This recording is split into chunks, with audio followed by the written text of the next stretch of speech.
The emotional baseline map is the core tool of this section.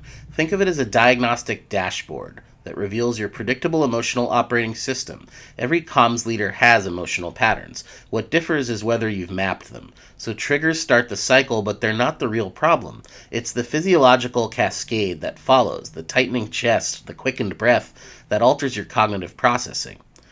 Your brain constructs emotional meaning based on physical cues, past experiences, and interpretive shortcuts.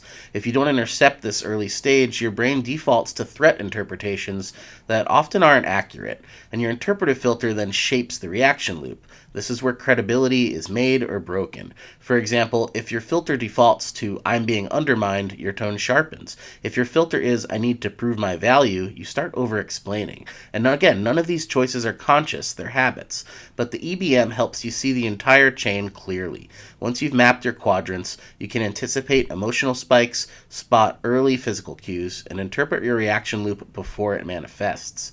This is how regulated presence becomes a habit and not a lucky moment. So here are some steps to put it to practice. First off, build a 7-day emotional pattern scan. Track 3 categories daily: trigger moment, physical cue within the first 10 seconds, and the reaction loop observed. Your outcome of this will be a baseline data set of your emotional predictability. Step 2 is to convert the patterns into EBM quadrants.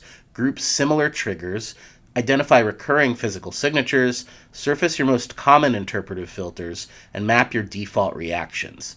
Then it's time to write if-then regulation scripts. For example, if I feel my breathing shorten during critique, then I ask a clarifying question before responding.